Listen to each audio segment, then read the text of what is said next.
알면 알수록 좋다. 놀고 먹으면서도 지적이고 싶은 욕심쟁이 당신을 위한 잡식 팟캐스트 지지익선 지금 시작합니다. 고고싱. 여러분 안녕하십니까? 안녕하세요. 안녕하세요. 안녕하세요. 낙관적 현실주의자 김범래입니다. 내가 먼저 할래 했는데. 대충 살기 열심히 사는 하몽입니다. 이 세상에 속지 말자 내가 짱이다 안내입니다. 소비주의 그리고 아이들을 사랑하는 슐라입니다. 항상 안느니 먼저 하길래 먼저 해봤어요. 오늘도 내가 먼저 하려고 각을 보고 있었는데 뺏겼네요. 앞으로 계속 눈치 싸움이 치열해지겠다 이제. 잘 지내셨죠 여러분? 아 대답은 해줘야 되는 거 아니에요? 누군가 할 것 같아서 다 이제 배려하는 마음이 너무 커졌나 봐. 나도 기다리고 있었어. 아까는 너무 끼어들려고 하고. 근데 저는 간다는 걸 얘기를 해야 될지 모르겠네. 지금 녹음하고 있는 시점에 비가 좀 많이 오고 있는데 태풍이 좀, 올라오고 있어요. 그래서 저는 기분이 좀 약간 다운되네요. 프로페셔널하게 업해서 하세요. 기분도 허용이 필요해. 저는 오늘 오랜만에 저희 지지익선 1화를 다시 들어봤어요. 확실히 저희가 안 친하고 좀 초면이고 이런 게 많이 묻어 나오는 것 같아서 재밌게 들었습니다. 지금도 막 썩히 친한 것 같진 않지 않나요? 근데 또 1화를 들어보면 이보다 더 안 친한 게 느껴져요. 이보다도. 그러니까 친한 척 하려고 약간 애쓰는. 그런 느낌도 들고 지금은 굳이 맞네. 지금은 뭐 이런 게. 가끔 막말도 나오는데 그때는 되게 조심조심 말하는 것도 느껴지고 저도 그렇고 말투들이 되게 다르더라고요. 약간 발성도 되게 다르고 조심스럽게 말을 하더라고요 다들. 그래서 오늘의 발제는 오늘은 제가 발제를 하게 됐습니다. 근데 이거 미리 말해야 되지 않아요? 뭘요? 오늘 마지막 발제라는 거. 오늘이 제 마지막 발제입니다. 지지익선 마지막이 아니고요. 제 마지막. 네. 그날이 왔어. 오늘을 끝으로.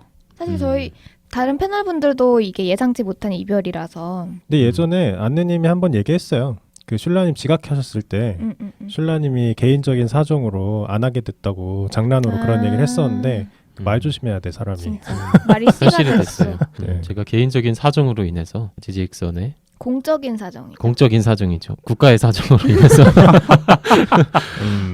입대를 하게 됐습니다. 이 얘기까지 하는 게 나으려나? 이렇게 되면 다들 슐라님이 이제 22~23살이신 줄 알겠네요. 제가 이제 학업을 이유로 해서 계속 좀 미뤄왔었어요. 그런데 이제는 좀 입대할 시기가 왔다라는 생각이 들어서 그죠. 갑자기 이제 입대일이 확정이 돼서 굉장히 재밌었지만 어쩔 수 없이 할 땐 해야 되니까요. 입대를 하게 됐습니다. 오늘 마지막 발제니만큼 힘차게 시작해보죠. 근데 고맙습니다. 오늘 이 이야기를 한 이상 오늘의 내용은 힘차지 않을 것 같아. 오늘 주제가 막 이렇게 엄청 힘찬 주제는 아니에요. 근데 힘찰 거예요. 아직 안 가봤잖아요. 아니야, 모르는 게 제일 모를 때가 제일 마음이 용감하잖아. 불안하잖아. 모를 때. 가보면 괜찮나 보죠. 가보면 더 짜증나죠. 친구들끼리 그런 얘기 하잖아요. 타임머신이 있으면 언제로 돌아가고 싶냐. 그럼 뭐 중학교 때, 뭐 고등학교 때 얘기 나오잖아요. 남자는 안 돌아간다. 저는 안 돌아가죠. 죽어도 안 돌아가지.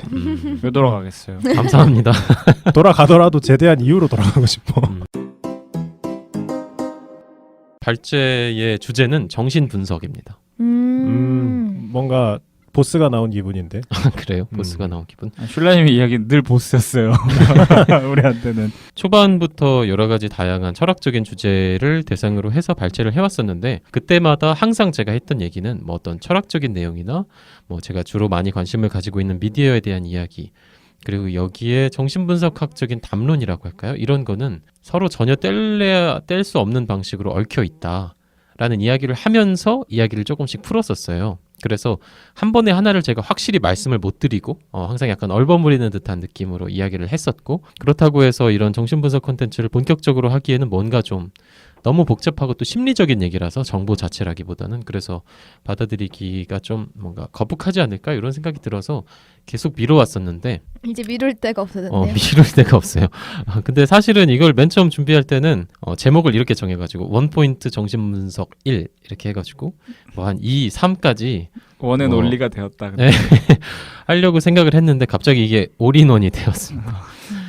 그래서 한 번에 끝내는 정신분석 약간 이런 느낌으로 해가지고 여러분들한테 소개를 해드리려고 합니다. 그래서 오늘 방송에서는 소위 무의식적인 거를 둘러싸고 펼쳐지는 여러 정신분석학적 함의들을 한 큐에 알기 쉽게 정리해드립니다. 약간 쪽집게 강의 느낌인가요? 네. 학술적인 용어를 좀 구체적으로 사용하지는 않고 또 제가 평소 하는 대로 사례 위주로 설명을 하려고 하고요. 일단 깊은 관심이 있으실 수 있는 분들을 위해서 미리 제시를 해드리자면 본 방송에서 균형을 잡기 위해서 투입된 이론가들은 프로이트, 칼 융, 자크 라강, 들레즈, 하이데거, 질베르 뒤랑 바슐라르 이 7명임을 미리 말씀을 드립니다. 왜 이렇게 어벤져스 많아? 같다 거의. 근데 이런 것들을 이제 제가 적절히 참고하면서 직관적으로 이제 요 정도로 쉽게 얘기하면 어긋나지는 않습니다. 이런 정도로 제가 대충 얘기를 해보려고 해요, 편하게. 그래서 오늘 컨텐츠는 간단히 세 파트로 구성이 되어 있습니다. 첫 번째는 내 안의 종교성이고요. 물음표예요. 두 번째는 문명의 불안이고 세 번째 파트는 욕망이라는 파트로 구성되어 있습니다. 험난한 길이 예상된다. 험난한 길. 그래서 먼저 정신분석에서 무의식이라고 불리는 게 있잖아요. 그래서 이 원초적인 의식이 의식이라고 불러야 될지는 잘 모르겠어요. 어쨌든 이게 종교 또는 종교 현상하고 어떤 상관성을 갖는지를 요약하고 그 다음에 문명사회에서 이 무의식을 합리성으로 통제하고자 하는 과정 그리고 거기서 나타나는 결핍 또는 불안을 설명을 드리고요. 마지막으로 그걸 해소하는 방안으로 나타나는 욕망에 대해서 이야기하도록 하겠습니다. 구간마다 짧은 소감이나 토론 같은 것들을 해볼 수 있으면 좋을 것 같은데 시간이 허락을 잘 안 할 것 같기도 하고요. 어쨌든 진행을 해볼게요. 그러면 먼저 내 안의 종교성이라는 파트부터 들어가 보도록 하죠. 종교성? 이제 종교 아니고 종교교리 아니고 종교성. 그게 뭐예요? 종교 현상을 얘기하는 거죠. 사실 이게 종교학이 있고 종교 심리학, 종교라는 게 그 릴리전의 네, 그 맞아요. 종교 맞아요? 네네. 그럼 종교성이라 하면 있는 단어야? 뭔가 종교적인 느낌 뭐 이런 거예요? 그렇죠. 그러니까 예를 들어서 그런 이야기, 그러니까 물리학자 아인슈타인이 자기가 한 인터뷰에서 이런 이야기를 했었어요. 우주의 구성 원리에 대한 나의 열정과 찬탄을 만약 종교적이라고 부를 수 있다면 릴리저스란 단어를 사용했겠죠. 나는 그 누구보다도 종교적이다. 이렇게 얘기를 한 적이 있어요. 근데 이분이 프로이트의 연구에 대해서 굉장한 찬탄을 보냈었거든요. 당신에 비하면 나는 약간 작은 풀벌레에 불과하다. 약간 이런 느낌으로 저서에다가 보내기도 했어요. 근데 왜 아인슈타인이? 그랬을까? 네네. 그 프로이트가 쓴 정신분석 강의라는 책에다가 그런 거를 보내기도 했는데, 그러니까 정신분석 하면 기본적으로 무의식에 대한 이야기겠구나. 근데 느낌적인 느낌, 그러니까 사실 심리학이라고 부르는 분야를 실질적으로 태동시킨 내가 알지 못하는 어떤 마음이 작동하는 기제가 있다. 근데 내가 알지 못하려면 배후에 있어야 하잖아요. 그러니까 의식되지 않는 곳에 있어야 하잖아요. 그런 점에서 무의식이라고 하는 개념을 먼저 이야기한 이 프로이트라는 사람이 이 분야의 어떤 창시자라고 하긴 좀 뭐하지만 심리학이라는 연구를 별도로 해야 되겠다라고 하는 느낌을 저변에 퍼뜨린 이런 사람이라고 할 수 있는데요. 근데 이 프로이트라는 사람은 전에 제가 물과 꿈이라는 파트에서 한번 얘기하기도 했지만 신경학자고 완전히 과학자였어요. 그런데 갑자기 무슨 약간 오이디푸스 컴플렉스 이드 막 이런 이상한 그 초자 이런 개념을 가져오면서 너 문학하냐 이런 느낌 들면서 과학계에서 갑자기 추방당한 약간 이런 분이거든요. 근데 내가 요거를 지금 뇌과학적인 수준에서나 신경생리학적인 수준에서 밝힐 수 없으니 난 이런 문학적인 개념을 사용해서라도 요거를 밝혀야만 하겠다. 뭔가 징후, 환자들이 보여주는 어떤 심리적인 징후를 파악하기 위해서는 무의식이라는 개념이 반드시 먼저 제시되어야만 하겠다. 그래서 나는 약간 좀 희한한 개념들을 사용해서 그걸 설명하려고 한다. 그래서 리비도 이런 단어도 나오고 하죠. 근데 여기서 되게 중요한 해설 도구로 사용되는 게 종교와 신화예요. 그래서 이 무의식이라고 하는 걸 이야기할 때 아니면 거기서 나타나는 사실 예술적인 활동 이런 걸 할 때 아니면 어떤 아우라라고 부르는 것들을 체험하게 될 때 이 종교적인 체험이라고 하는 것과 항상 같이 가게 된다 이런 느낌들이 항상 있거든요. 그래서 요거에 대해서 간략히 이야기해보면 무의식이라고 하는 게 대충 어떤 원리를 가지고 있는지에 대해서 직감을 가지실 수 있다는 생각이 들었어요. 그래서 종교적인 체험이란 뭘까? 종교란 뭘까? 이런 생각이 갑자기 드네요. 세 분 패널들은 어떻게 느끼시나요? 종교적인 체험 해보신 분 계세요? 예전 화를 들으셨던 분이라면 알겠지만 전 무신론자이기 때문에 전혀 없으니까 다른 분들 얘기를 들어볼까요? 무신론자예요, 범례님? 그때 얘기했잖아요. 언제요? 이슬람 때. 분노 조절 잘해에서도 살짝 언급을 주셨던 것 같기도 하고. 천주교시죠, 아버님? 네. 맞아, 이런 얘기 했던 재림교시고 안내님. 그리고 맞아요. 제가 그 얘기 들었어요. 재림교란 얘기를 했어요? 토요일 날 가신다고도 얘기했어요. 제가요? 네. 그리고 슐라님이 교회 다니시다가 안 다니신 지 꽤 오래됐고 다 얘기했었어요.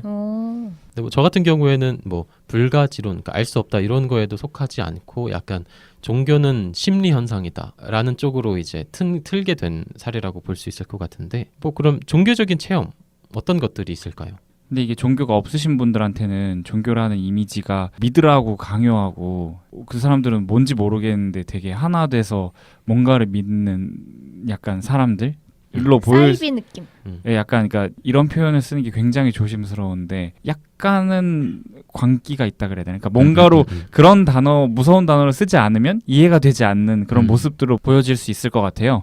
근데 저도 이제 한때는 종교적인 거를 마음속에 담아두고 지냈던 시절이 있기 때문에 그 당시에는 이제 교리에서 배웠을 때 뭔가 머리로 이해하려고 하는 것이 아니고 마음으로 이해하는 것들이 있다. 그리고 내가 인간의 힘으로는 알 수 없지만 그런 거기 때문에 그래야 한다. 약간 그런 거를 많이 이제 배웠었는데 이런 게 딱히 종교적인 사례라기보다 그렇게 하지 않으면 정말 이 종교라는 거를 설명할 수 없는 상황들이 많이 생기더라고요. 그러니까 지금 하몽님 말씀은 종교적 경험이라는 게 머리로 이해되지 않고 믿음으로 이해하는 현상들을 말하는 거예요? 그렇죠. 그게 종교의 종류에 따라서 그게 포인트인 것 같아요. 하몽님도 나름대로 믿음 속에서 살아가는데 네네. 하몽님이 알지 못하는 타자의 믿음이기 때문에 나에게 광기로 비친다 이런 해석이신 거죠? 네, 그럴 수 있을 것 근데 같아요. 지금 질문이 종교적 현상? 체험. 종교적 체험이 뭐냐에 대한 질문 아니었어요? 해본 그렇죠. 적이 있냐? 그러니까 예를 들어서 다양한 종교가 있겠죠. 그 잠깐 교회를 다녔었으니까 거기서 이제 찬양팀이 있잖아요. 그러면 막 이렇게 어떤 연주를 하게 되고 기도를 또 하게 되고 그러면 분위기가 굉장히 뜨거워져요. 일단 기본적으로. 근데 아까 하몽님께서 나 또한 믿음 속에서 살아간다라고 했는데 요거는 그냥 믿음 이상의 현상이잖아요. 그러니까 분위기가 뜨거워진다는 것. 그리고 다 같이 뭔가 이렇게 뭔가 눈물을 흘리고 막 이런 현상 같은 것들이요. 이런 것들은 지금 이야기한 인식적으로 뭔가를 믿는다라는 걸 초과하는 현상이죠. 그리고 사실 이런 외양들이 여러 가지 오컬트적인 소재에서 많이 사용되는 것 같기도 해요. 맞아요. 그 최근에 개봉된 영화 사바하 뭐 이런 거에서 약간 되게 미신적인 종교들이 나오잖아요. 그 안에서 막 무슨 사슴동산 이런 거 나오면서 그런 거를 모시는 종교가 나와요. 뭐 약간 희생제의 같은 것도 나오고 되게 열광적으로 뭔가를 믿는, 그러니까 그냥 믿는 게 아니라 굉장히 열광적으로 믿는. 근데 이게 또 종교마다 다른 것 같기도 해요. 가령 천주교의 이미지는 뭐랄까요, 되게 정갈하고 그 성당의 이미지 같은 거 있잖아요. 고요하고 숭고하고. 그리고 뭐 불교나 이런 것들을 보면 되게 명상적인 이미지, 되게 고요한 그렇죠. 이미지, 자연과 비우는 이미지. 하나 되는. 네. 여기에 어떤 공통점이 있을 것이다. 그러니까 인식적인 포인트로서의 공통점이 아니라 현상으로서 경험되는 어떤 공통점이 있을 것이다. 이거를 이제 원형학이라는 분야에선 동형적이다라고 부르는데 그런 것들이 있다라고 생각될 수 있다는 거죠. 뭐 역사적으로 사실 수많은 자연신, 뭐 인격신 아니면 우주의 신비에 대한 그런 숭고적인 동경의 배후에 있는 어떤 설계자로 제시되는 믿음의 대생들이 있잖아요. 그런 인격신 혹은 어떤 절대자, 초월자가 일종의 대상으로서 있는 거죠. 그래서 정신분석에서 이 무의식이라고 이야기하는 거는 바로 사실 이런 부분을 다룹니다. 그러니까 뭔가 분명한 의식이나 인식이나 뚜렷한 언어 안으로 들어오지 않는 것에 대해서 다루고, 사실 이 부분이 프로이트한테서는 이드 무의식, 자크 라캉이라는 사람한테서는 실제계 또는 주의상스, 하이데거라는 분한테서는 존재의 시간, 미셸 푸코라는 사람한테서는 닮음, 원형학에서는 밤의 체제나 신비적 구도, 뭐 이런 식으로 지칭되는 영역이에요. 그래서 각자 다른 식으로 자기가 가져가고 싶은 대로 막 가져가거든요. 이게 뭘까 하면서. 그래서 요거에 대해서 먼저 이야기를 간략히 하면 좋을 것 같아요. 직관적인 이해를 위해서 예전에 7회 제가 물과 꿈에서 잠깐 소개했던 대양적인 느낌에 대해서 잠깐 언급하면 좋을 것 같은데, 대양적인 느낌이 뭐냐면 오셔닉 필링이거든요. 오셔닉 그 바다 할 때 네, 그 바다인데 바다. 네, 어떤 느낌인지를 상상하기 위해서 제가 뭔가를 하나 제시해 볼게요. 여러분이 이제 가끔 휴가 가고 싶을 때 바다에 가시잖아요. 그러면 이제 바다가 철썩철썩 밀려오죠. 그러면은 그냥 바다 이쁘네 이러고 가는 거 말고 뭔가 바다를 한없이 바라봐요. 그 바다에 부서지는 물결 표면만을 바라보는 게 아니라 그렇게 흐르는 물 자체가 나라고 동일시되는 구간이 있을 수 있거든요. 웅 하면서 마치 명상하는 것처럼. 물이 바다가 아시는 나인 분들만 것처럼? 아시는. 지금 네. 안느님은 끄덕이시고 계신데 지금 범례님은 무슨 소리 하는 건지 모르겠는데. 사실 물을 보다 보면 저의 경우는 그냥 멍 때리는 경우가 많은 것 같아요. 그러니까 약간 바다에 가서 뭔가 감성적인 날에 내가 이 바다를 제대로 감상하고 내 것으로 뭔가 마음속에 느껴야지, 새겨야지 하는 마음으로 보다 보면 결국 그냥 멍 때리고 있던데요. 그죠. 큰 생각이 없어요, 저는. 근데 약간 슐라님 말씀하시는 게 뭔지는 알 것 같아. 그런 거 있잖아요. 바다를 오래 보고 있으면 뭐라 그랬지? 우울증이 올 확률이 높다? 뭐 그런 연구 결과가 있대요. 그런 느낌을 얘기하는 것 같은데 제 대가리로 이야기는. 그래서 요거를 계속 보고 있으면 아까 우울증이 온다고 말씀하시기도 했는데 제가 생각했을 때 하몽님이 멍 때리게 되는 거는 일종의 사고 정지 같은 거 아무것도 생각 안 하는 텅 빈 상태로 이런 느낌일 것 같은데 좀 더 긍정적이고 적극적인 의미로 흐름에 내맡기는 거예요. 근데 사실 뒤에서 뭐 문명과 불안 파트에서 잠깐 이야기하게 될 것 같은데 요게 인식적으로 사람이 문명 속에서 살면 컨트롤돼 있기 때문에 생각을 하거나 안 하거나가 대부분이거든요. 그래서 안 하거나 하면 멍 때리게 되는 거예요. 근데 그게 아니라 지금 이야기한 이런 종교성이라고 하는 의식에 나를 내맡기면 뭔가 이렇게 막연히 흘러가는 그 느낌하고 합일되는 의식을 체험할 수가 있는 거죠. 사실 요게 종교적인 체험의 요체라고 할 수 있거든요. 모든 종교에서 이런 것들이. 그러니까 종교라고 하는 게 딱 뭔가 말로 설명이 되진 않지만 이제 믿음을 가진 분들에게 같은 감정을 공유하게 되는 계기는 제가 봤을 때 뭔가 이제 개인적으로 힘든 일이 있어. 근데 이제 그 종교 안에서 마음을 이제 기도를 하고 명상을 하다 보면 치유를 받는다는 느낌이 어느 순간 들 때가 있어요.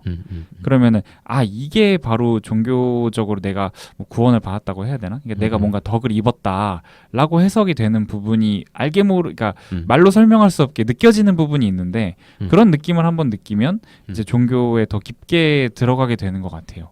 지금 그 부분이 이제 바다를 보고 나랑 동일시 되는 그 순간을 비유하신 거죠? 네네네. 그러니까 조금 있다가 그 문명과 불안 파트에서도 이야기를 하게 될 텐데 제가 전에 기억하는 게 범례님이 얘기를 해도 되나? 와이프분이 수족관에 가서 그 불고기 보는 걸 되게 좋아한다. 한없이 보는 걸 좋아한다고 하셨던 게 기억이 나거든요. 맞아요. 근데 이제 범례님이 무슨 소리지? 왜 그러지? 전혀 이해가 안 된다라고 얘기를 하셨잖아요. 그렇죠. 네. 근데 만약에 이 바다를 하루 왼종일 보는 사람이 있어요. 그 흐름을. 그래서 거기에 막 취해 있는 상태로 그래서 그림을 그렸어요. 그러면 이 그림은 굉장히 문명 속에서 인지적으로 작동하는 사람한테는 파악 불가능한 무엇이 되겠죠. 되게 이렇게 인지적으로 작동하는 사람한테는 기면 기고 아니면 아닌 거예요. 그렇게 되겠죠.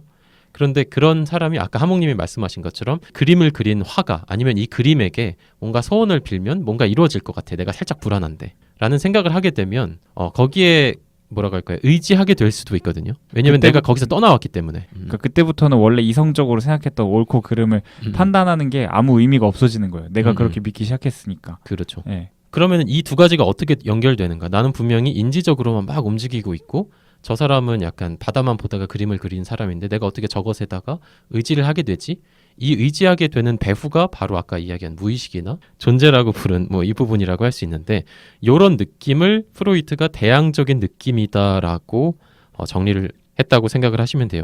이게 무슨 그 개념이냐면 간단히 말해서 자기하고 외부 세계 사이에 끝이 없고 무한하고 영속적인 유대 혹은 결합이 존재한다고 느끼는 감정을 말해요. 조금 전에 얘기한 것처럼 흐르는 바다를 보면서 그게 곧 자신이라고 느끼는 그런 거 있잖아요. 그래서 요거에 대해서 프로이트는 어릴 때 어머니 사이에 그러니까 자녀하고 그러니까 어머니 사이에 존재했던 분화 안 된 상태의 연결감으로 거슬러 올라갈 수 있다라고 정리를 하기도 했었어요. 물론 이게 그러면 일종의 뭐랄까요 발달 속에서 나타나는 과정이라고 생각되는 거잖아요. 그렇게만 받아들이지 않는 사람들도 있어요. 가령 뭐 하이데거나 이런 분들은 시간 속에서 세계를 체험할 때 의식이 그러니까 아까 이야기한 인지적인 뭐 언어나 이런 걸로 이렇게 환원돼서 체험하는 게 아니라 시간 자체를 의식이 그대로 체험하고 있을 때 나타나는 현상이다라고 생각하는 분들은 그렇게 꼭 어릴 때 어머니하고의 그 연결감에 의한 체험으로만 환원될 수 없다고 생각하는 분들도 계실 수 있죠. 어쨌거나 이런 이 무의식적인 부분이 어릴 때 많이 나타나겠죠. 아무래도 뭐 흔히 그러니까 나는 전능하다 이런 생각을 하는 경우 아니면 전능한 아니고 네 아니면 약간 뭔가 기이한 거에 대한 공포스러운 경험 이런 거에서 나타나기도 해요. 나는 전능하다 이런 거에 뭐 좋은 예는 애가 슈퍼맨 망토를 두르고 뛰어내려요. 나는 날 수 있다 이러면서 철석같이 믿어요. 아니면 에네르기파 하면 내 손에서 나갈 거다. 약간 스파이더맨 거미줄이 내 손에서도 나갈 거다. 약간 이런 믿음 같은 거 있죠. 기이함에 대한 공포적인 경험의 사례로는 가령 저녁에 창문 너머를 바라보는데 되게 무서워. 귀신이 나타날 것만 같다. 뭔가 신비적 감정이 있어. 이런 체험들을 생각해 보시면 될 것 같아요. 그러니까 이런 것들이 기본적으로 무의식 혹은 거기서 나타나는 의식이 경험하는 효과인 대항적인 느낌 안에서 경험되는 사례들이다. 그리고 종교 혹은 종교에서 나타나는 신하고 연결이 된다. 얘기해 볼 수 있는 거죠. 그러니까 종류는 다르지만 그 느끼는 배경은 같다. 맞아요. 근데 그런 경험들은 거의 모든 아이들이 한다고 볼 수 있는데 공통적인 것들이 사실은 알고 보면 배후에 그런 종교성이 있다라는 말씀이세요? 그러니까 종교성이라고 얘기할 때 그 종교는 뭔가 신이 반드시 있어야만 할 것 같잖아요.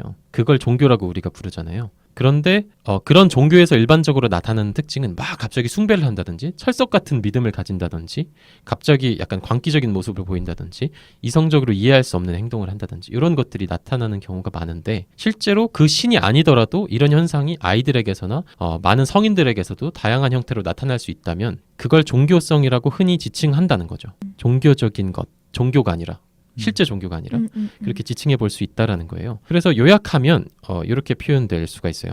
어떤 영적인 체험이나 조금 전에 말씀드린 뭐 숭고함이나 공포, 뭐 우주적인 의식에 대한 고양, 아니면 뭐 꿈, 우리가 저녁에 꾸는, 그리고 풍부한 상상력, 그리고 뭐 우상숭배라든지 나르시시즘, 아니면 뭔가 아우라 같은 것들을 느끼는 거, 이런 것들이 종교적인 체험의 핵심이라고 할 수 있고 예술적인 승화라고 불리는 것도 흔히 이런 영역에서 기초해서 일어난다고 분석이 됩니다. 근데 이제 뭐 예를 들어서 귀신을 예를 들어볼게요. 네네. 그러면은 간혹 이제 나는 귀신을 봤다라고 하시는 분들이 있어요. 그럼 그런 분들은 이게 내가 아까 뭐 다른 예시들처럼 그냥 뭔지 모르지만 믿는 게 아니고 내가 정말 내 두 눈으로 봤기 때문에 그냥 알고 있는 이성적인 범주 안에 들어있다고 생각을 할 것 같아요. 그런 거는 어떻게 판단해야 될까요? 그러니까 본인이 그 무의식이 너무 지나쳐서 내가 눈으로 본 것 같이 느껴지게 하는 상황까지 이르렀지만 원래는 귀신은 없고 그냥 그거는 네가 무의식이 너무 센 거야 라고 해석할 수 있을까요? 여기 이 말대로라면? 그러니까 그걸 예를 들면 이런 식으로 해석할 수가 있는데 어떤 사람이 굉장히 자기애가 강한 예술가가 있어요. 그래서 조각을 했어요. 아니면 그림을 그렸어요. 그래서 딱 내놓고 자 봐봐 모르겠지? 근데 이건 엄청난 메시지를 함축하고 있어. 내가 그 주체야. 이렇게 이야기할 수 있겠죠. 이거는 실존하는 그림이야. 이건 그냥 어떤 환영을 그린 게 아니고 뭔가 실제를 그린 거야 라고 얘기할 수 있겠죠. 그리고 그걸 자기가 믿고 사람들도 믿게 되고 그거를 그려낸 사람으로 나라는 신을 사실상 심리적으로 상정할 수가 있게 되는 거죠. 그러니까 그런 방식으로 신을 믿게 된다는 게 이런 약간 그러니까 그런 방식의 메커니즘으로 약간 종교적인 뭐랄까요 신앙을 설명한다고 생각을 하시면 돼요. 그러니까 지금 이야기한 게 뭐냐면 구체적으로 인식 가능한 대상으로 들어왔잖아요. 그림이 나왔으면 그림을 그렸기 때문에. 근데 뭔가 이렇게 지금 이야기한 어떤 배후의 느낌, 제가 대양적인 느낌이라고 말씀드린 그런 것들의 체험 속에서 어떤 구체적인 형식이나 진료가 주어져서 노력을 해서 그림이 나온 거잖아요. 그러면 이미 나온 그림은 기존의 그 체험하고는 또 별개의 것이죠. 그렇죠. 근데 그 그림 자체가 나다, 신이다라고 이야기하면서 거기에 대한 믿음이나 어떤 우상숭배로 집중화되는 현상. 그림에 대해서. 네. 일종의 페티시즘이라고 할 수도 있고요. 이게 기본적으로 많은 분들이 신을 믿게 되는 메커니즘이다라고 설명을 한다. 정신분석학에서는 그렇게 생각을 해보시면 될 것 같습니다.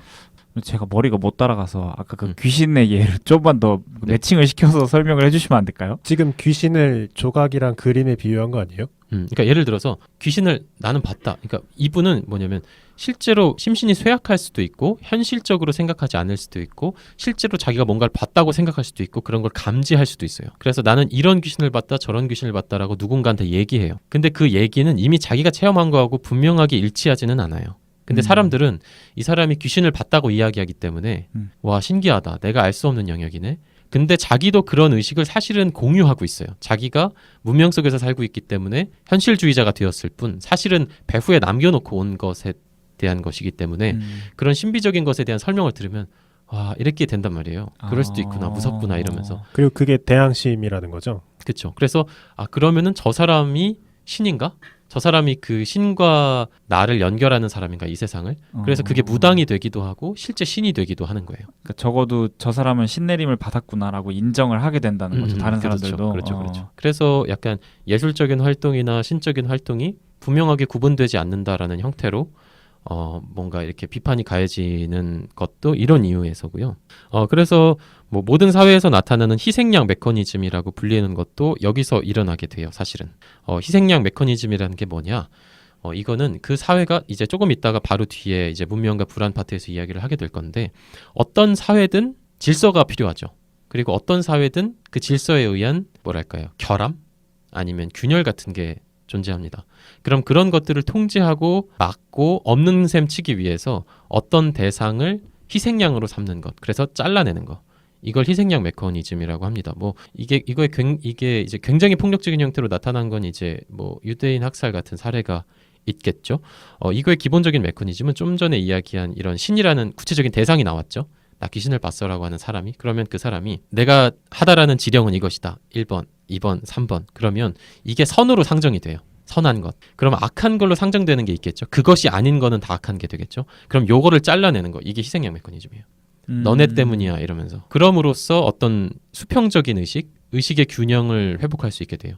요거는 뭐 제가 종교적이라고 설명한 게 뭐냐면 이런 현상은 계속 일어납니다. 지금도 계속 일어나고, 그래서 뭐 언플이다 뭐 이런 이야기가 나오는 것도 언플에 휘둘리려면 이 부분이 있어야 하는 거예요.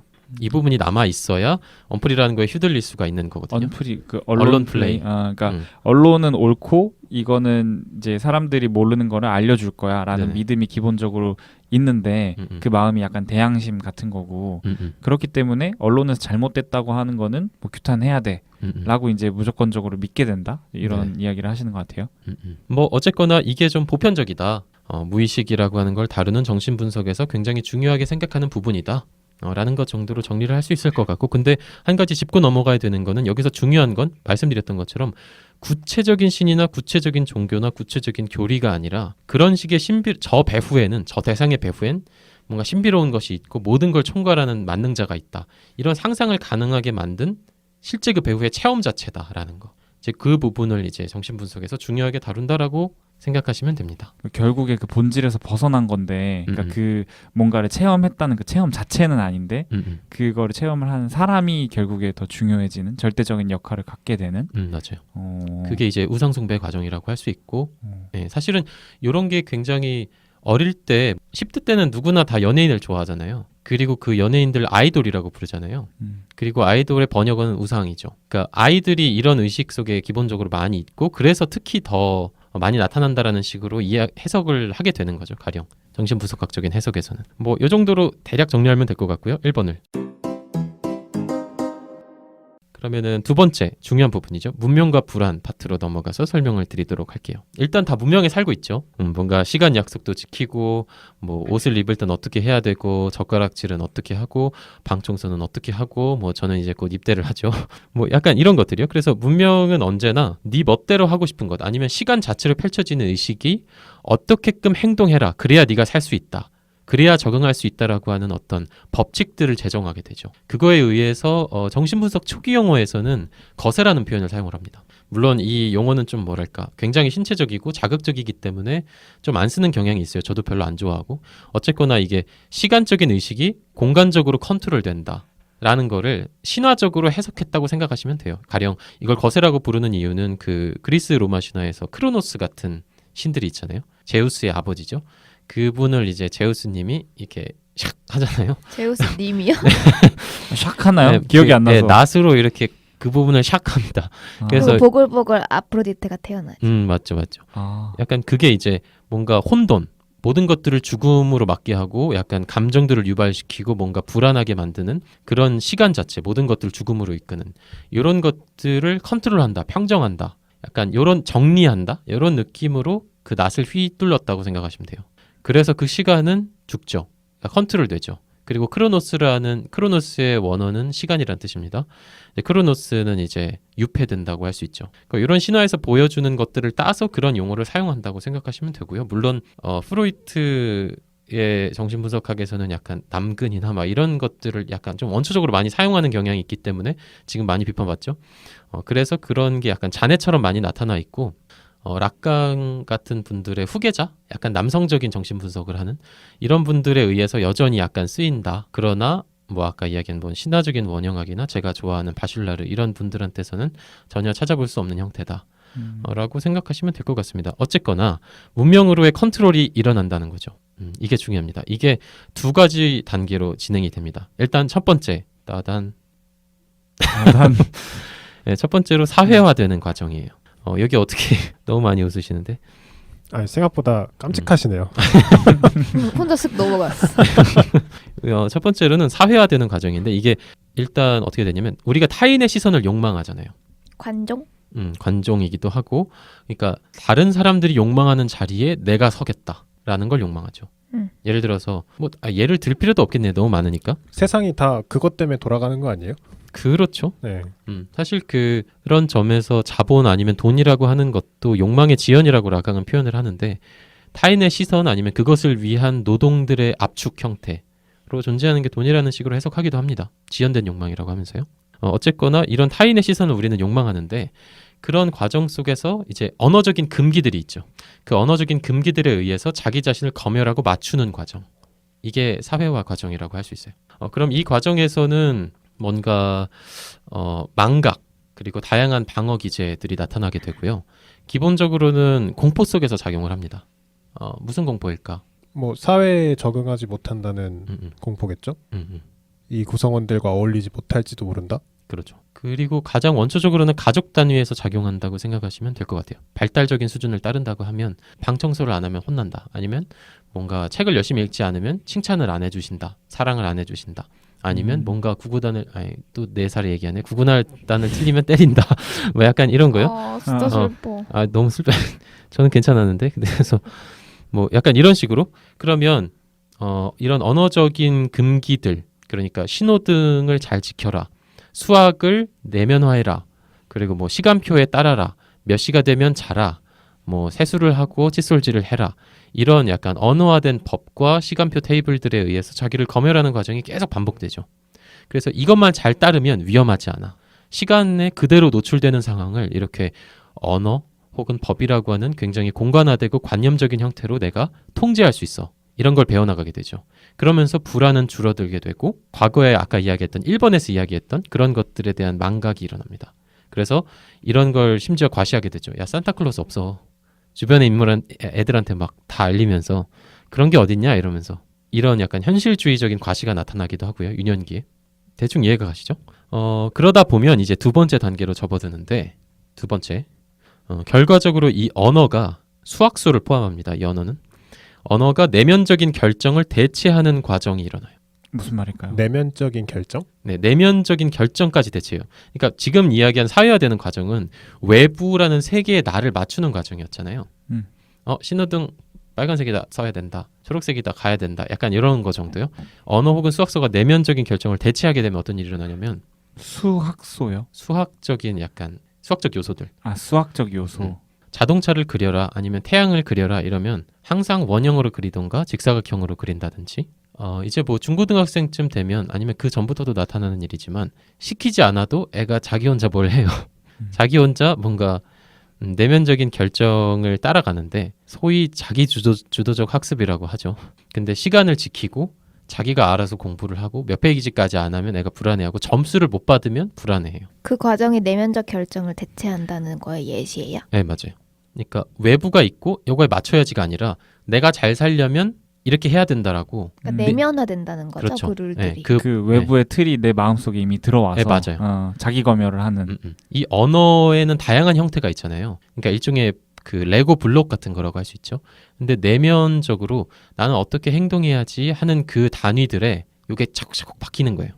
그래서 뭔가 주관적인 행동을 할 때도 요걸로 나를 배치하는 거예요. 그러니까 뭔가 학습의 과정 아닌가요, 그게? 그죠? 학습의 과정이라고 할 수 있죠. 그때부터는 사실 일반적으로 말하는 에퀴지션이 아니라 러닝의 단계로 넘어가게 되죠. 그래서 사실 어릴 때는 언어를 갑자기 순삭 습득 약간 이런 느낌으로 얘기하는데, 그 후로는 약간 러닝의 단계를 약간 따르게 된다. 이게 뭐 언어학에서 일반적으로 다루는 이야기인데, 여기서 이제 언어가 내면적인 결정을 대체하게 돼서 러닝이 일어나는 이런 형태로의 이행과 맞물린다고 생각해 보시면 될 것 같습니다.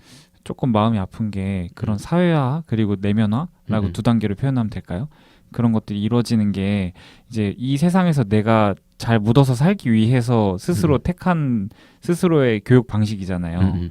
근데 그게 결국 내가 더 많은 능력을 발휘할 수 있는 잠재력을 제한하는 효과도 낳는 거잖아요.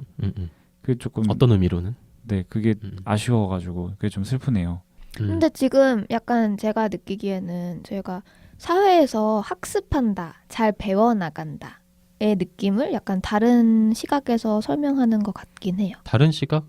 오래전부터 있었던 시각 꽤나 그러니까 보통은 좋은 거잖아요. 그게 잘하고 그렇죠. 있는 거고. 그렇죠. 다들 그렇게 해야 되고. 정신분석이 아닌 분야에서는 그렇게 근데 판단하죠. 여기서는 되게 어떻게 보면 하몽님 같은 시각을 느낄 수 있게끔 말을 하는 것 같아요. 약간 불쌍하다. 그런데 이제 요거에 대한 해석이 일반적으로 두 가지로 갈립니다. 이걸 억압으로 보는가 아니면 더 나은 생산? 완전히 노예가 되는 게 아니지 않느냐. 계몽 이런 느낌? 계몽된 후에 내가 스스로 그거를 토대로 해서 나만의 배치나 자유를 찾아가는 과정. 이런 걸로 해석하는 그 두 가지 경향이 있어요. 그래서 한쪽으로만 해석하는 건 좀 잘 모르겠네요. 어쨌거나 이제 뭐 그렇게 설명이 된다는 거예요. 그래서 어쨌거나 뭐 객관적인 인식하고 주관의 표현이 모두 다 언어의 형식적인 측면을 따라서 흐르는 이런 결정작용이 일어난다. 뭐 이 정도로 보시면 될 것 같아요. 그리고 이 얘기가 전에 제가 락강 얘기하면서 상징계라는 이름으로 상징계에 의해서 컨트롤된다. 매듭 지어진다. 그리고 락강이라는 사람은 이 상징 언어에 의해서 이 무의식이 매듭 짓기가 잘 됐을 때 소위 정상적으로 살아가게 된다라고 얘기하고 이 매듭이 느슨해지거나 풀렸을 때 정신병이나 신경증이 나타난다라고 설명해요. 근데 이제 제가 오늘은 이제 그거를 마음 아프다고 보는 시각으로 설명을 하기 시작했기 때문에 한편으로 보면 그게 정신병일 수 있으나 이제 많은 예술가나 더 많은 창의성 그리고 더 많은 큰 업적 이뤄내신 분들은 오히려 그런 기준에서 조금 도태된 그러니까 사회의 기준에서 조금 멀어진 분들이 그렇죠, 많죠. 그런 성과를 이뤄낼 확률도 높잖아요. 근데 이런 얘기가 나올 때마다 뭐 저의 입장은 너무 확고해서 더 이상 드릴 말씀이 없긴 한데 질서가 오늘도 예. 역시 예외가 없군.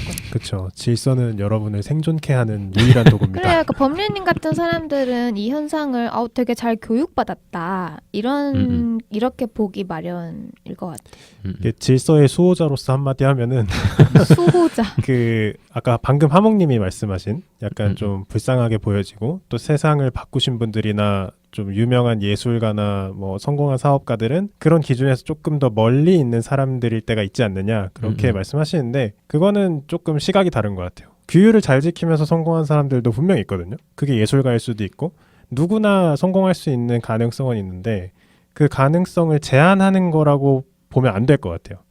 가능성은 있는데 그 사람들이 문명을 이루고 살아가려면 최소한 이 정도는 지켜줘야 돼 라는 정도로 저는 들었지 이게 뭐 사람의 창의성을 잘라내고 혹은 뭐 생각을 거세하고 뭐 그 정도까지는 아닌 것 같다고 들었거든요. 저도 뭔가 그 정도라기보다 이제 저도 이제 일상 생활을 살 때 사회에서 성공하신 분들이 어떻게 성공했나의 케이스를 보면 진짜 본인이 특출나가지고 어느 날 짜잔 하고 나와서 성공하는 경우가 있다 하면 반면에 대부분의 경우는 사실 법리님 말씀하신 것처럼 끊임없이 자기를 갈고 닦고 하면서 스스로 발전해서 이제 모르는 사람들이 봤을 때는 그 과정을 모르니까 결과만 놓고 와 진짜 범접할 수 없는 경지에 이르렀다라고 표현을 할 수 있잖아요. 그러니까 둘 다 가능은 한데 둘 다 어려운 일이기도 하고 근데 이제 제가 후자로 설명하는 것을 찬양하는 반면에 전자인 건 아예 가능성을 잘라놓은 상황에서 생각을 하는 거니까 그러니까 좀 기회를 잃는 거지 않냐 지금 이런 차원에서 얘기를 드린 겁니다.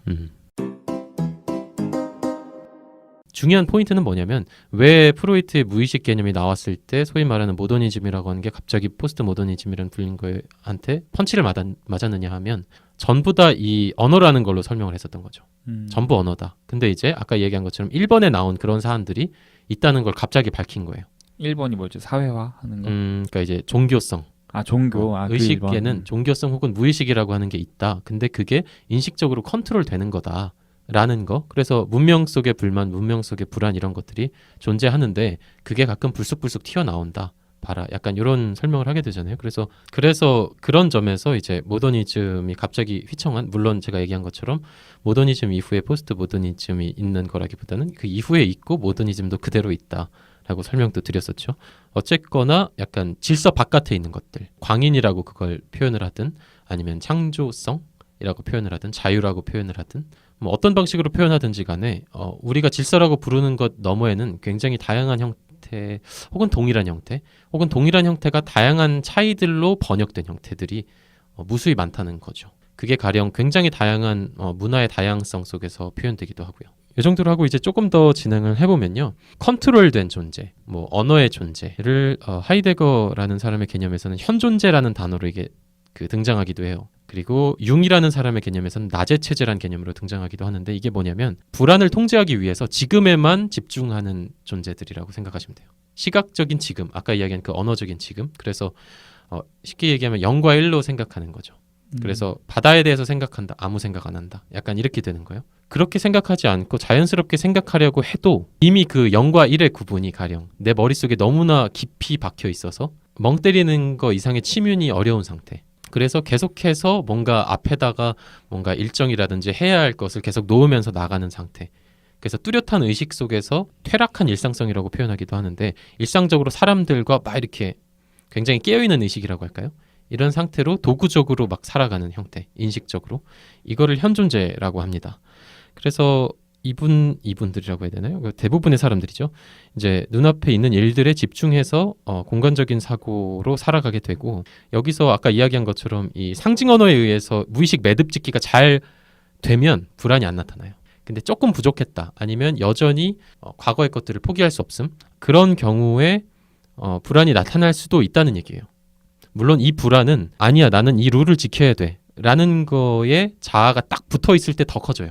그러니까 뭐냐면 무의식 부분이 남아있는데 아니야 룰은 지켜야 돼 라고 하면 불안이 되게 커지겠죠. 근데 아니야 안 지켜도 돼 그럼 불안은 작아집니다. 근데 이제 그래서 이 불안이라고 하는 게 죽음에 대한 뭐랄까요 무의미성 그리고 약간 불가능성 같은 거. 그래서 세계에 의해서 불가능한 세계에 의해서 내가 알 수 없는 세계에 의해서 압도당하는 느낌 이런 거에서 나타난다고 생각하시면 돼요. 그래서 이 현존재라고 하는 사람들을 다룰 때는 언제나 불안이라는 단어가 함께 등장합니다. 철학에서는. 굉장히 중요한 개념 하나 정도를 더 이야기하면 좋을 것 같아요. 락강이 이야기한 주의상스라는 개념인데 들어보셨나요? 한글이에요? 프랑스어인데 주의상스가 주의가 아니고 그냥 그러니까 조의 있죠 영어로. 네. 네, 그게 명사화됐다고 생각하시면 돼요. 기쁨이라는 뜻이에요. 기쁨이라고 처음부터 얘기해 주세요. 원문대로 이야기를 해주면 좋죠. 이게 아까 이야기한 그 잔여물이라고 생각하시면 돼요. 남은 것. 그러니까 이렇게 딱 잘려나가지 않은 부분. 검은 배후. 예를 들어서 이렇게 생각을 한번 해볼게요. 완전히 검은 바탕이 여러분의 의식이라고 생각해 볼게요. 아무것도 없어요. 그래서 그게 여러분은 실려서 떠다니고 있어요. 그 검은 화면에. 근데 그 화면에 하얀색 점들이 띵띵띵 하고 나타나요. 3개가 나타나요. 그 다음엔 5개가 나타나요. 그 다음엔 7개가 나타나요. 그러면 3, 5, 7, 9 이렇게 되겠네 라고 이제 뭐 의식이 생각하게 되겠죠. 그러면서 검은 바탕은 하얀색인 언어, 수학소, 뭐 관념, 이데아 뭐 어떤 단어로 표현하든지 간에 그거를 파악하기 위한 바탕으로만 파악될 뿐이에요. 그래서 더 이상 검은색이 나타내는 불안이나 뭔가 무의식적인 경험이나 이런 거라기보다는 다음에 어떤 하얀색 점이 나타날까에 집중하게 되죠. 근데 이제 이 부분이 남아있는 형태일 때 뭔가에 대한 즐김, 욕망, 성적인 부분에서는 약간 오르가즘 뭐 이런 것들하고 관련되는 물론 이제 이거 관련해서 뭐 불감증이 커진다 뭐 약간 이런 얘기를 같이 하기도 하는데 어쨌거나 잔여물을 주의상스라고 표현해요. 그래서 이 주의상스를 어떻게 얻는가 사람마다 조직마다 문화마다 전부 다르다 이렇게 표현합니다. 예를 들어서 사람 A가 주의상스를 관리하고 취득하는 방식의 하나의 예를 들어드릴게요. 나는 아침에 뭐 9시에 일어나가지고 열심히 공부를 하고 학교에 가가지고 뭐 밥을 먹고 그 다음에 뭐 그 뒤에도 열심히 자습을 한 다음에 학원에 가서 어떻게 하고 그러면 엄마가 칭찬을 해주실 것이다. 아빠가 칭찬을 해주실 것이다. 그렇게만 하면 가족들과 별 마찰 없이 살 수 있고 밥도 맛있는 거 먹을 수 있고 나중에 대학도 좋은 데 갈 수 있을 것이고 내 욕망은 지연되기는 했지만 어쨌거나 괜찮다. 이 룰만 잘 지키면. 여기서 이 기쁨이 있죠. 맛있는 거를 먹는 것, 칭찬을 받는 것, 뭐 부모님과 결합하는 것 그리고 친구들 사이에서 인정받는 것, 존경의 대상이 되는 것 이런 거를 관리하기 위한 아까는 제가 하얀 점이라고 은유한 그 룰들이 있었죠. 이거를 통해서 나는 나의 주의상스를 얻는 거예요. 아까 그 검은 바탕 하얀 점에 비유해서 네. 조이상스? 주의상스. 주의상스가 그 검정색 바탕을 얘기하는 거예요? 네, 맞아요. 그러니까 무의식이거나 뭐 성적인 쾌락이거나 뭔가 이렇게 인식적인 법칙 혹은 룰을 제외한 그 나머지의 잔여물, 잉여 뭐 이런 것들을 이야기하는 건데 그래서 잉여라는 이름으로 부르기도 합니다. 근데 이제 뭔가 잉여를 계속해서 취득하고 뭔가 성적으로 타락해 있고 너는 맨날 먹기만 하고 일은 안 하고 이런 거에 대한 윤리적인 지탄을 가하는 사람들은 뭐 곳곳에서 볼 수 있잖아요. 어른들이 일반적으로 그런 것들을 가르치고 그러면 그분들이 가르치는 건 뭐냐면 네가 너의 주의상스를 얻으려면 이러저러하게 일해라 라는 거예요. 그래서 이러저러하게 일하지 않고 주이상스, 즉 기쁨을 막 취하는 거는 비윤리적으로 보이는 거죠. 그래서 이게 영원히 만족시킬 수 없는 욕망이 되어버렸다고 락강은 생각합니다. 왜냐하면 나의 충족 상태는 검은 바탕이라고 할 수 있죠. 근데 생물은 생겨날 때부터 태어날 때부터 트라우마를 겪죠. 이미 나는 하나로 결합된 상태였고 아무런 필요도 없는 상태였는데 더 이상 갑자기 저 멀리 목표가 존재하게 되고 로미오와 줄리엣이 서로 떨어지고 서로 다시 결합하기 위해서 중간에 담이 있고 다양한 미로가 있고 뭐 함정이 있고 그런데 그런 것들을 지능이라는 요소, 질서라는 요소를 통해서 우회해 가야 되는 거잖아요. 그래서 나는 그런 우회로를 택하기 위해서 이 대상, 이런 법칙, 이런 시간표를 택하겠다. 대학에 가면 잘 될 거야. 라는 방식으로 지연시키죠. 그러면 원래 얻고자 하는 건 검은색이었는데 검은색 바탕을 둘러싼 하얀 상자가 등장합니다. 가령 대학이라는. 그러면 그 대학을 얻고 또 얻어도 검은색은 지연되는 거예요. 계속 뒤로. 분열되었기 때문이죠. 하얀색으로. 욕망이 그쪽으로 옮겨갔기 때문에. 그래서 검은색 부분이 텅 빈 상태로 남게 되고요. 그래서 불안이 나타나게 된다. 혹은 굉장히 열심히 일하게 된다. 하얀색적으로. 이렇게 생각하시면 편할 것 같네요. 제가 또 한 가지 생각나는 게 전에 안느님께서 뭔가 일과 시간 바깥으로 갑자기 나간다 이러면 되게 짜릿할 것 같다. 학창 시절에 네, 학창 시절에 뭐 중고등학생 때 교문 밖으로 점심시간에 혼자 나가면 좀 짜릿할 것 같다. 이런 짜릿함도 이런 주이상스를 조직하는 금기를 위반하는 데서 온다고 생각하시면 돼요. 그리고 여기서 오는 기쁨은 뭐 죽음 충동이라고 부르기도 하고요. 왜냐하면 룰을 지키지 않으면 죽음 뭐 이런 은유인데 거기서 오히려 약간 느끼는 기쁨 이런 형태로 표현하기도 합니다. 좀 더 1번에서 이야기했을 때 그러니까 종교성, 우리 안의 종교성, 무의식에 대해서 이야기할 때 문명이라는 거, 인식이라는 거는 우리를 억압하는 것으로 흔히 설명되기 쉽고 그래서 성이라고 하는 것도 뭔가 어떤 이런 인식적인 구조, 세계는 이렇게 되어야 해, 남자는 이래야 하고 여자는 이래야 해. 뭐 이런 설명들의 담론 체계에 의해서 억압되는 걸로 컨트롤되는 걸로 그러니까 억압으로서의 컨트롤이죠. 이렇게 설명하기 쉽고 이런 쪽으로 좀 많이 관심을 가졌던 게 프로이트입니다. 근데 뭐 락강이나 미셸 푸코나 그 후에 들레즈나 뭐 이런 소위 포스트 구조주의자라고 불리는 분들로 넘어가면 이야기가 달라져요. 이건 스스로 구성한 거다. 그래서 무슨 얘기냐면 미셸 푸코라는 사람이 성의 역사라는 책에서 서두부터 이렇게 시작해요. 성은 억압되었는가? 라는 질문으로 시작해요. 이 얘기는 뭐냐면 왜 억압됐다고 생각할까? 라는 거거든요. 예를 들어서 아까 얘기한 것처럼 나는 나를 슈퍼맨으로 꾸밀 것이다. 그래서 나는 멋있어질 것이다. 이러면 나는 획득할 것이다. 이 검은 부분을, 주이상스 부분을 이라고 생각하면 내가 구성한 거잖아요. 대학에 가면 나는 이걸 충족할 것이다. 라고 하면 그것 역시 구성된 거잖아요. 그럼 왜 그걸 억압이라고 불러? 시대마다 이걸 구성하는 인식적인 무의식의 체계가 있다. 라고 푸코라는 사람은 주장을 하고 무의식이 인식적인 체계가 있다?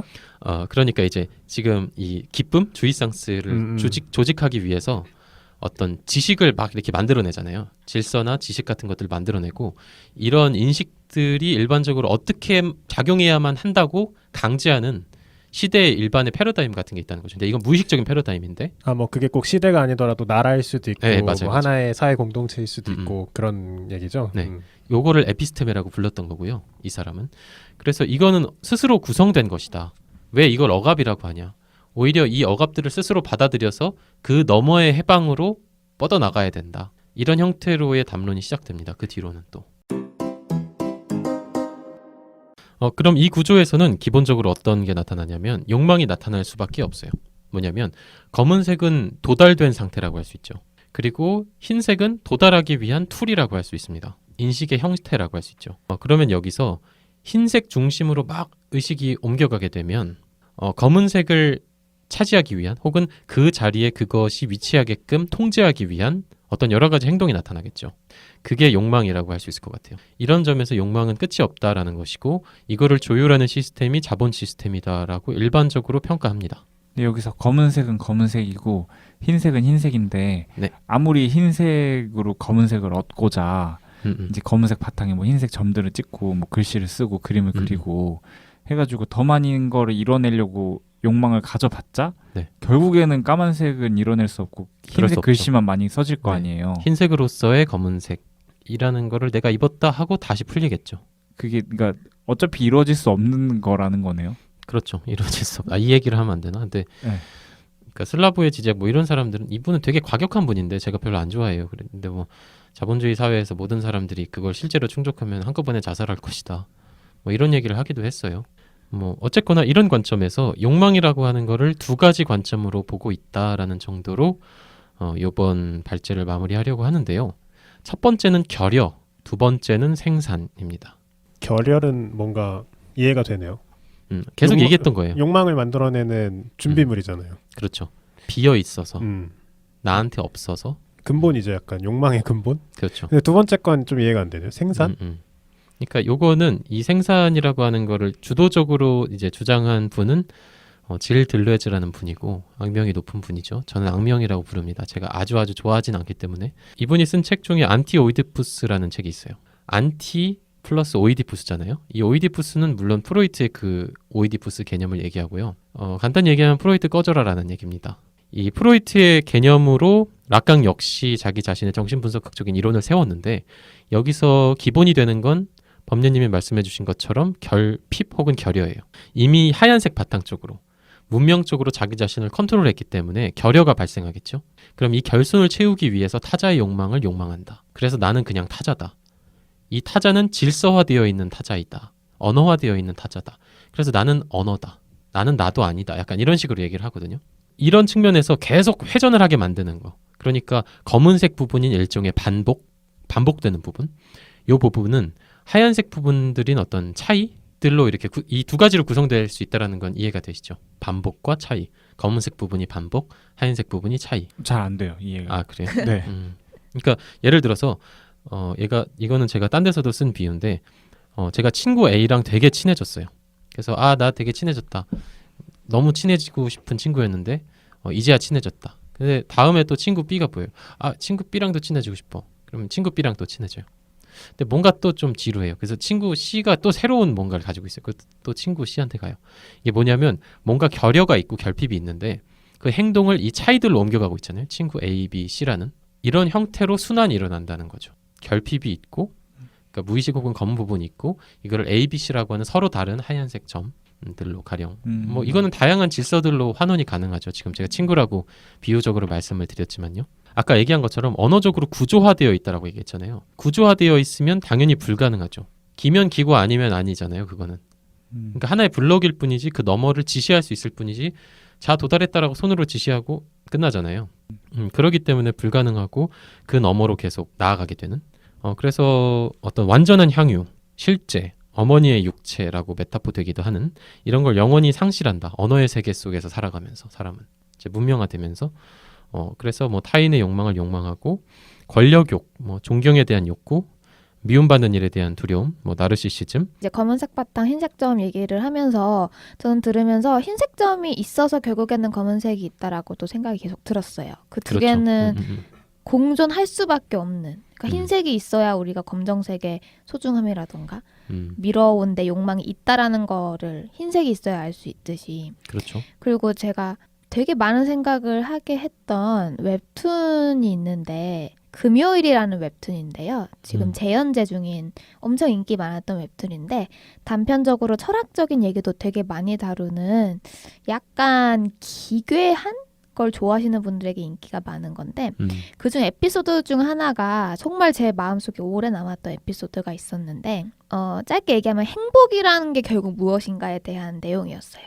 그래서 모든 소원을 다 들어주는 어떤 존재를 만난 주인공의 이야기인데 주인공이 어떻게 이 소원들을 쓸까 하다가 그러니까 제약도 없어요. 횟수의 제약도 없고 모든 걸 다 이루어주는 소원을 들어주는 존재를 만났는데 계속 행복을 느끼려고 해요. 이 주인공이. 그래서 계속 행복만을 느끼고 풍족함 속에서 계속 살다가 이 사람이 나중에는 이런 생각을 하는 거예요.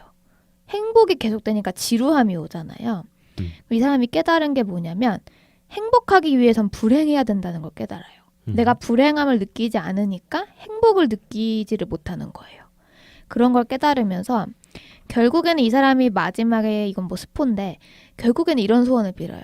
정확하게 맞는지는 모르겠는데 평생 행복함만 느끼게 해달라는 소원을 빌어요. 그랬더니 주인공이 어떻게 됐냐면 자폐아처럼 됐어요. 그러니까 지식을 잃어버린 거죠. 그런 식으로 이제 결말이 끝나는데 그건 뭐 그 작가의 해석이었던 거고 저는 그 결말을 떠나서 이 행복을 계속 느끼려면은 결국엔 불행이 있어야 한다는 이 역설에 대해서 되게 생각해보게 됐고 슐라님 얘기 들으면서 계속 그 얘기가 그런 내용의 생각이 계속 났어요. 근데 저도 그런 생각을 되게 자주 하는데 제가 그래서 항상 마음속으로 염두에 두는 뭐랄까 철학이라고 표현할지 모르겠는데 아까 뭐 필요한 게 아니 갖고 싶은 게 생겼을 때 이게 내가 필요한 걸까 가지고 싶은 걸까를 구분한다 그랬잖아요. 그거랑 비슷하게 항상 마음속으로 가지고 있는 게 쾌락 적응이라는 말을 전 정말 좋아하거든요. 그러니까 행복한 일을 줘봤자 그거에 익숙해지는데 며칠이 안 걸린대요. 그러니까 그런 거 있잖아요. 나는 우리 집보다 한 10평 정도만 더 큰 집에 살고 싶다. 10평 더 넓은 집에 살아도 그 행복이 얼마 가지 않는다는 거예요. 그 쾌락에 또 적응하고 또 새로운 욕망을 찾고 그런 거를 또 마음속에 깊이 항상 가지고 있는데 방금 안내님이 말씀하신 그 불행이 있어야 행복이 있다? 그거를 사실 전 크게 2번 느낀 것 같은데 한 번은 좀 특집답게도 군대에서 많이 느낍니다. 사실 군대 갔다 오면 많이 느끼실 거예요. 거기서는 갑자기 할 수 있는 게 별로 없어요. 그리고 거의 모든 시간이 불행의 연속이에요. 감사합니다. 그래서 저는 그 편지 한 통의 힘, 뭐 사회에 있을 때는 읽지도 않았을 편지 한 통의 힘, 눈물을 쏟아내게 만드는 편지 한 통의 힘, 그리고 여자친구와 통화할 수 있는 30분 혹은 뭐 20분 그 행복을 그렇게 길었단 말이야? 난 5분. 되게 안 좋은 부대에 있었네. 근데 뭐 그게 5분이든 20분이든 그게 분이 중요한 건 아니고 그러니까 약간 내가 사회에 있었다면은 아무렇지 않게 느꼈을 적응된 쾌락들 그거를 정말 확실하게 느낄 수 있거든요.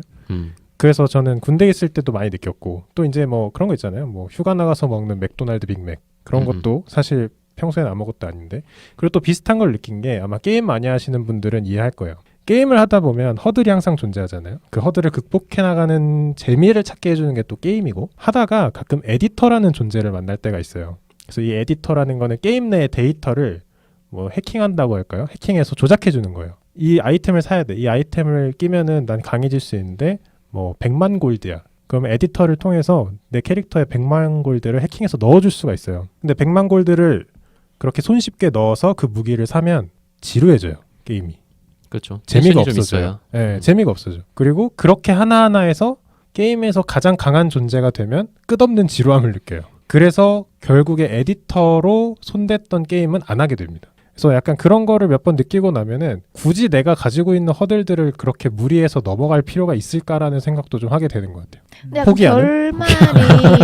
결말이 되게 범례님스러운 것 같아요. 아니, 보통은 그래 이 허들들의 소중함을 깨닫고 뭔가 이 허들 넘는 그 과정을 이제 뭐 소중히 여기게 됐다거나 근데 이제 범례님은 허들을 아예 안 넘어도 되겠다라고 깨달으신 거네요. 그렇죠. 허들을 넘으려고 막 달리다가 딱 멈추는 거죠. 그러니까 이게 굳이 내가 넘어야 되나? 꿈을 가질 필요가 없다는 그 처음에 1회에 말씀하고 겹치네요. 이제. 그러니까 약간 뭐 그럴 수도 있어요. 본인의 네. 그게 진짜 강한 것 같아요. 내가 그러니까 앞에 있는 허들이 하나고 그 뒤에는 금은 보화가 있을 줄 알았는데 그 다음엔 또 허들이 있다는 걸 어느 순간 깨닫는 거죠. 그리고 그 뒤에도 허들이 있고 생각해보니 사람들이 넘어선 허들의 개수를 금은 보화라고 착각하고 있었구나. 뭐 그런 생각을 좀 하게 되는 것 같아요. 그러면은 그 허들을 넘지 못하는 상태 자체를 즐겨요? 아니 허들을 넘으려고도 하지 체념한 않고요. 건가? 그러니까 직선으로 깔린 트랙에 허들이 쫙 서 있다고 하면 진짜로 허들 넘는 달리기라고 하면 그 허들에 그냥 옆길로 빠진다고 생각하시면 돼요. 내가 이 트랙에 있을 필요가 없구나. 약간 허무주의 끝판왕인데 보통은 허무주의. 근데 저는 그러니까 저런 저런 경험들을 많이 하잖아요. 아니 저런 경험들 허무함.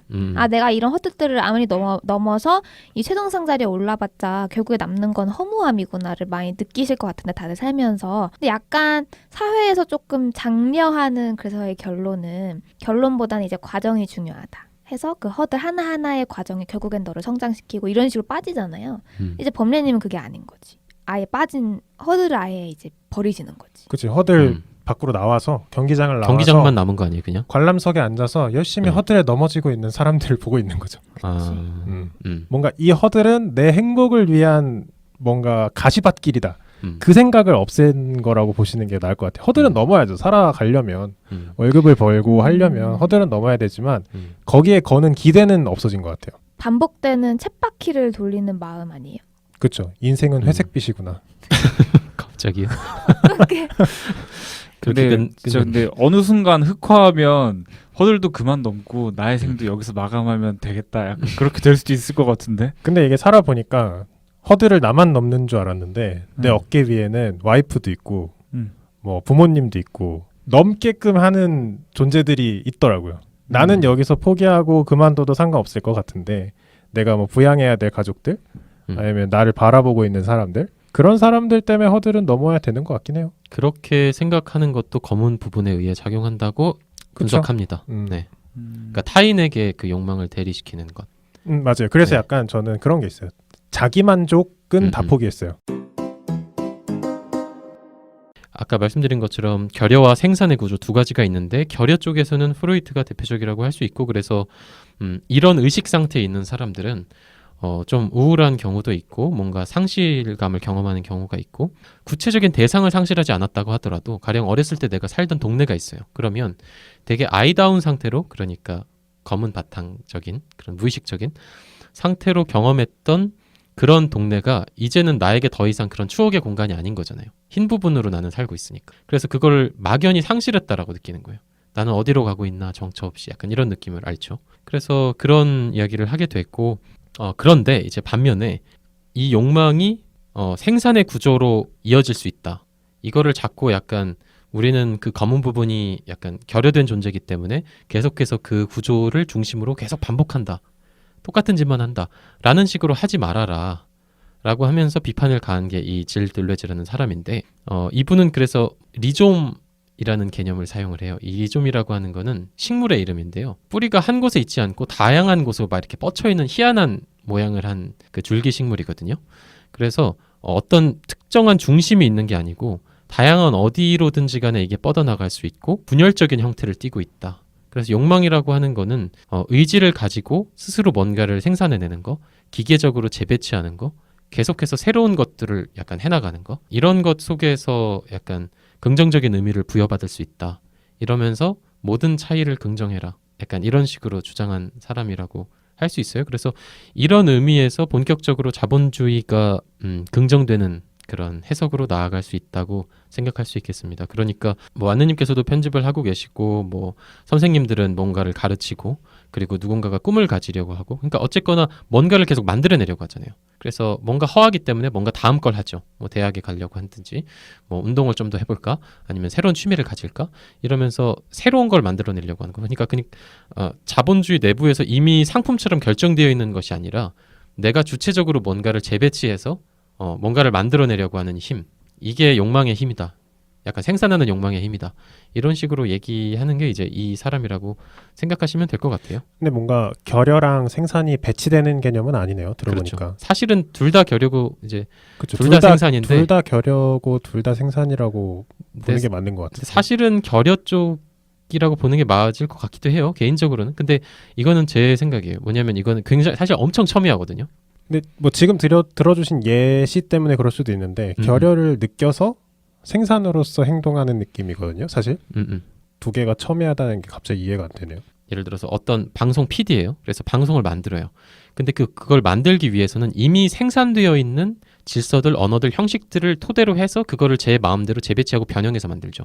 그럼 이거는 앞서 이야기한 무의식 이거랑은 무관하다는 거죠. 순수한 언어, 기억, 형태 이미 바깥에 나와 있는 거 외재적으로 이런 것들을 매개로 내가 욕망을 가지고 이렇게 변형시켜서 그래서 이걸 신체적이라고 표현하기도 하는데 그걸 변형시켜서 재배치한 거라고 할 수 있잖아요.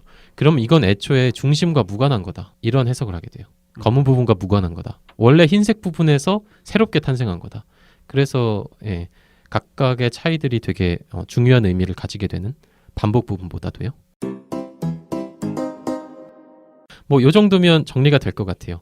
뭐 사실 정신분석이라고 하면 다른 분야들 뭐 현상학이라든지 전에 제가 발췌해드렸던 몸은 기억한다 그리고 미디어 이론, 미학 이런 걸로 다양하게 뻗어나갈 수 있는 가능성이 있고 사실 충동 위주로 제가 설명을 드렸어요. 특히 욕망 구조에 대한 설명은 신체적 충동하고 더 접점이 깊은 부분이 있는데 아까 제가 검은색이라고 이야기한 그 존재 부분은 사실 좀 더 이야기가 복잡하게 되는 측면도 있습니다. 그렇지만 한 번에 정리하기에는 이 정도가 최선이라는 생각이 들고 그래서 이 정도로 마무리를 해야 될 것 같네요. 재밌게 들으셨나요?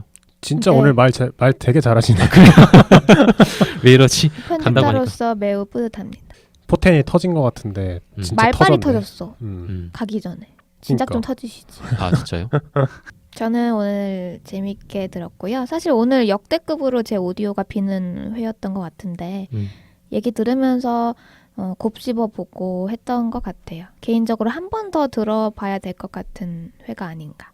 한 번 들어서는 조금 이해가 어려울 수 있겠다 이런 생각이 드네요. 저는 이야기가 좋았어요. 근데 왜 좋았냐면 얘기를 들으면서 좀 위로를 받았던 것 같아요. 그러니까 내가 아둥바둥 살고 있었던 이유가 다 그래서 그랬구나. 어떻게 보면 그냥 검은색 바탕에 흰색 점들을 그리는 중이었구나. 이런 면에서도 위로를 받았고, 그러니까 세상에 날 그렇게 만든 것도 있었네. 그리고 나도 거기에 잘 적응하려고 노력했을 뿐이네. 그냥 그것밖에 없다라고 생각하니까 오히려 조금 마음이 편해지는 것 같아요. 우선 이 팟캐스트를 들으시는 분들 중에 슐라님의 생각을 좀 더 깊게 이해하고 싶으신 분은 7화 물과 꿈을 꼭 들어보시길 좀 추천드리고, 그리고 개인적으로 이번 화에 대해서는 약간 그런 생각을 해요. 저는 뭐 정신 분석이든 뭐 행동 분석이든 사람을 분석하고자 하는 행동 자체도 사실 저는 불안해서 야기된다고 생각하거든요. 제가 그 분노 조절 잘해라는 특집에서 얘기했지만 인간은 감정이 먼저 오는 존재다. 뭐 그런 얘기를 했었잖아요. 사실 정신 분석이라는 것도 인간이 이렇게 생각하고 이렇게 행동하지라는 메커니즘을 인과로 표현하고 싶어하는 그 불안에서 온 거라고 생각을 해요. 그리고 그렇게 뭔가 인간을 표현해야만 그 불안을 해소할 수 있을 거라는 생각, 거기서 출발하는 거라고 생각해서 개인적으로는 정답이 없는 분야라고 생각하고, 그리고 또 말씀 주신 7명의 어벤져스 분들도 각자의 생각을 고수하고는 계시지만 뭐 정답을 찾아가는 존재는 또 아니라고 생각하고, 들으시는 분들도 이게 옳고 그르다, 뭐 이다 아니다 라기보다는 이런 생각을 하는 사람들이 있구나 정도로만 이해하시면 재밌는 화가 되지 않을까 생각합니다. 슐라님 어떻게 보면 오늘 마지막 인사인데 왜 웃어? 마지막 청취자분들께 마지막 인사 한마디 하고 마무리하시죠. 근데 일단은 얼마나 많은 분들이 듣고 계실지는 잘 모르겠어요. 근데 제가 뭐랄까요, 사회에 나와서 이런 이야기들, 그러니까 제 개인적인 생각들과 아까 범례님이 말씀해주신 어떤 불안과 뭔가를 알고 싶다.